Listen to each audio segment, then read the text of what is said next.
Hey guys, I'm Becky from Book Bite Reviews and welcome to another reading vlog.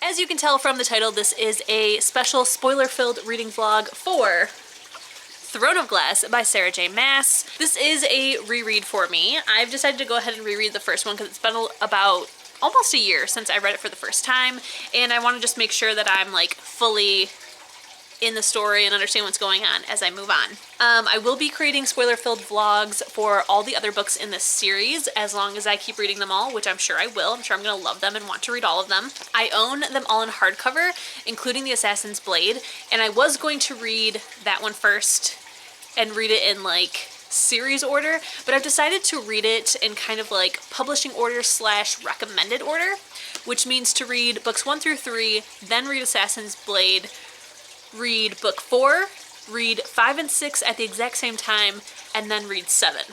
So that's what I'm going to do. And since I decided to go ahead and reread this one, I decided to go ahead and do a spoiler-filled vlog for it because when I read it for the first time, I just did a regular weekly reading vlog for it. So now we're going to do an official one. So I do have my official hardcover copy, which is the one that I will actually be physically reading. This one is the advanced reader copy from a very long time ago, as you can tell from the very old cover. This is the one that I read when I read it for the first time because this is the only copy that I had, and I did annotate it. So I want to, as I'm reading this, because I want to annotate these copies, go through this one to see if any of these tabs I want to transfer. And I'm also changing the way that I annotate. So as you can see from this one, I have all different colors of tabs that mean different things, and it's honestly kind of annoying when I do it this way because then I use more of like certain colors than others. So I've decided that from now on I'm going to pick just one tab color for each book that will kind of correlate with the cover, but I will do the different color underlinings inside the book. I think for the most part that I do remember everything that happened in this book, but I just want to make sure that I'm fully invested and understand everything before going in, make sure I know who all the characters are, how our main character feels about them, etc. So I'm very excited. I can't wait to start this today. As for my bookmark, I have this gorgeous tarot card from the bookish box of Manon, and even though we haven't met her, I know I'm gonna love her. So I wanted to use this because I love this. But yeah, I think that that's everything that I wanted to tell you guys before starting this vlog. Right now I'm currently working, so as soon as I get done with work, I will begin reading and I will update you guys along the way. Hey guys, so I wanted to update where I am in Throne of Glass. I have decided to switch out my book sleeve for this one that I just bought. It is stunning. And I also realized it matches my tattoo. I'm 100 pages in. I am loving, loving, loving my reread of this. I have made 5 tabs so far, and I think all of them are ones that I also tabbed in my art copy when I originally read it. There hasn't been any added or any that have been replaced. I have to say that I'm really happy I decided to go ahead and reread this because now I will remember like all of the names and all the subtle hints going into the next book, which is why I wanted to do this. Another thing is I forgot, because I always hear spoilers for like an Aelin and I can't remember the guy's name. And I always thought this was the main character of this book, but no, this is Celaena. I'm like, but in that book, it's like Dorian or, what is his name? Chaol. So I was like, so she's not going to pick either of them, but this is a totally different girl. So I'm glad that the only spoiler I have is for someone named Aelin. I can't remember the guy's name, but I know what he looks like. So, but yeah, I'm loving this so far. I know that, I remember at the end of this book that we're kind of like in this love triangle with the guys. Not really, but we are. And I do remember that she ends up picking herself instead of picking one of the guys, if I'm not mistaken. Excited about that, but I'm really, really enjoying this so far. Even though as I'm reading, I'm remembering more and more, it isn't feeling boring. It's feeling very kind of like fresh and like a nice like homegoing almost of me rereading this book because I really, really enjoyed it, and now I'm like fully getting the full experience out of it because I know what's going to happen. So now I see like more subtle hints and things like that. I am going to go back to reading. I want it to be farther by now. I want it to be like halfway done because when I originally read it, it took me 2 days to read it. And now it's looking like it's probably going to take me 3 days to read it, which is fine, but I just wanted to get it done. So I'm going to go back to reading, really loving it. Hey guys, so I have finally finished Throne of Glass in all of its glory. Look at how pretty matching my annotation tabs with the cover is. It turned out great. As you can see, there are a lot of tabs. So yes, I did finish this the other day. Yesterday I finished it. My head was pounding though.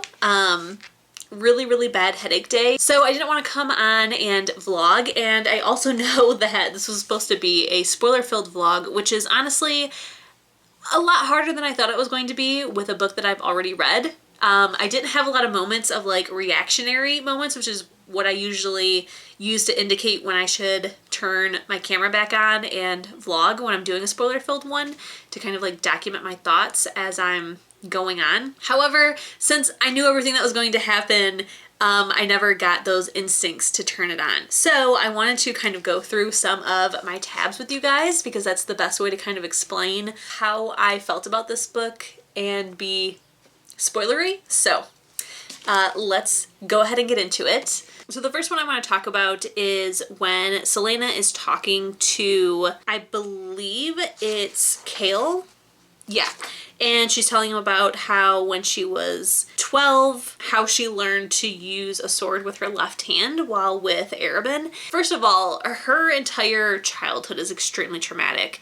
And I really, as dark as it may be, cannot wait to find out more about what happened to her as a kid, because the little things that we get out of this book is heartbreaking. So there's definitely a lot of times where I tabbed about her childhood because like this guy was like a pseudo father, but at the same time was not a healthy relationship, and also like kind of used her because he brought her up and then made her pay him back without warning. And she even compares him to a brothel owner of, you know, the same thing happens where the girls have to pay back for their wardrobe and training and stuff like that. So it's definitely a very traumatic and unhealthy childhood. So I'm very interested to see what else we learn from her and how she can still be a functioning person who has like humor and emotions, because wow. I also love the different times where throughout the book she kind of makes them see things from a different perspective, because Dorian is a prince, so he is rich and privileged. We have Chaol, who's not as privileged as the prince but still has a whole lot of privilege. And then we have Celaena, who is an orphan, was raised by an assassin, used for her gifts of being such a good assassin, and then went to prison for a year in a terrible work camp, and is now, you know, just brought into like this wealth to be the champion. So I like that the different times when she kind of like reminds them that she's not like them and that their ideas of what is right may not be. One example of that is when she's talking about how she got the lashes on her back, and I believe it's Chaol ends up asking her what she did to deserve to get whipped, and she immediately retorts with, no one deserves to be whipped like an animal. And like on one hand he's just asking like, how did you provoke it, or, you know, did it come out of nowhere? Like he's just being curious, but at the same time the question that you're asking, what did I do for that to happen, there's nothing I could have done where that would have been okay. And so it kind of like brings him pause of like, wow, yeah, no one, no matter what they've done, deserves to be whipped. I also really love the line in this book that says, apparently a woman can only go so long without a sword between her hands. And that's just hilarious to me because I think it's a play on the line, a woman can only go so long without something else between her legs. At least in my dirty mind, I'm pretty sure it's a play on that, and I just love it. So Definitely tabbed that. I also love how super freaking awkward Kale is with her.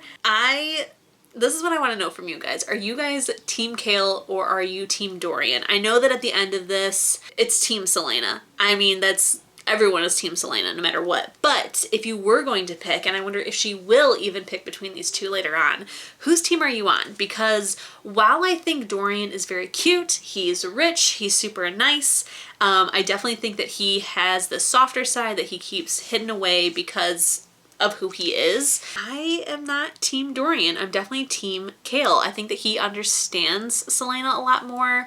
I think he is cuter. I think he is like the dark brooding type, and that's my type. So I'm definitely Team Kale. I also really, really love, I don't know if, I think I missed some of the tabs when I was flipping through to see what to talk about. I love her relationship with Knox, and then I can't remember the other boy's name, but he is, I think, a thief. He's like the youngest one, and he's better with poisons than he is with a bow. But I just really love their friendship, and though it is like, it's very, very small and fleeting, it still made a really big impact with me, and I hope that we come across Knox and the other boy in future books, because I really want to see how they're doing, because they really did forge this like very small under the radar friendship, and I just love that. I really, really, really loved that, especially Knox. I think he's a really good dude. I hope that doesn't come to bite me in the ass in later books, but so far, yes. But I also love when Celaena loses it and just totally kicks Varen's ass and then tells the weapons master, give me real men to fight, then maybe I'll bother trying. Like, that was so badass. Like, I'm sorry. I love when she loses it and shows them that she's not some like weak, pathetic thing. A lot of my tabs are definitely friendship ones. I really love her friendship with Nehemia, but also ones where like either her, Dorian, or Kale realize their feelings for each other. I love a love triangle and I love a slow burn, so the fact that this book had both of them in here, loved, loved, loved, loved. And when she gets Fleetfoot, I'm sorry, like, I understand that Dorian should be the team I'm on, because like he literally gave her access to books and then gave her a puppy, but I feel like Kale would have done those things if he had the access to them. So I'm still Team Kale. Oh, I definitely want to talk about this. So when Celaena is on her period and Kale comes in and she's like trying to tell him like, dude, I really don't feel good, I'm gonna throw up. It's not because of Nehemia's people being slaughtered, it's because I'm on my period and I get nauseous. I feel you, girl. My periods are awful, awful, and I feel ya. And so right before she pukes, he's trying to ask her something and we never find out what he's trying to ask her, because he's like, and you're Adarlan's assassin, but I was wondering if you wanted to, and then she throws up and he runs away. What was he gonna ask? I almost wonder if he was gonna ask her to the ball, but I don't know.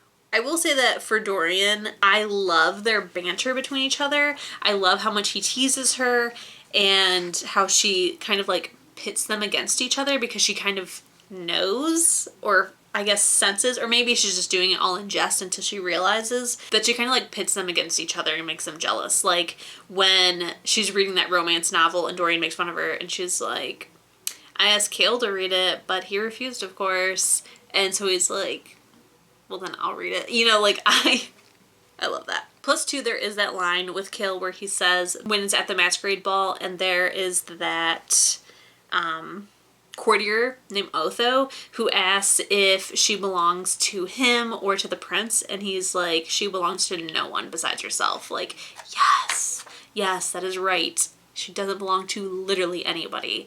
Even if she did decide to date one of them, she still doesn't belong to them. Oh, I love this quote from Knox. He says, all of this time I thought you were just some pretty girl from Belhaven who stole jewels to get her father's attention. Little did I know that the blonde-haired girl was queen of the underworld. Like, I love that. She is the queen of the underworld. I just love, love, love when people find out that she is Celaena Sardothien, because they know who she is, but they don't know who she is. And it's just such a power move. I'm definitely worried now that she has signed the contract, what's going to happen, what he's going to make her do, because we're definitely not done with this whole like super sus king. I'm very nervous, but I hope it all works out, and I can't wait to meet Manon. But yeah, I think that's everything I want to talk about this book. I loved it. I loved it so much. It was just as amazing the second time around. I feel like every time you read it, it just gets better and better. I think this is a book that you can't get sick of. I have heard that the series does get a bit steamier as the books go on, but I don't think it gets even close to the steam level of ACOTAR, and somehow people still love it more. So I really can't wait to see like why is that? Will I end up liking this more? Because I definitely love ACOTAR a lot. It is my favorite series, maybe of all time. I'm not super confident when I say that, but it's definitely up there in my top 3 series. I'll say that for sure. There will be vlogs for the rest of the books as long as I read them all. That is the plan. I don't see why I would feel like I don't like these books and don't want to read them. So stay tuned for 7 more vlogs, because I do also have Assassin's Blade. Don't forget, if you enjoyed this video, to please give it a thumbs up. Keep reading, stay safe, and I'll see you in my next one. Bye guys!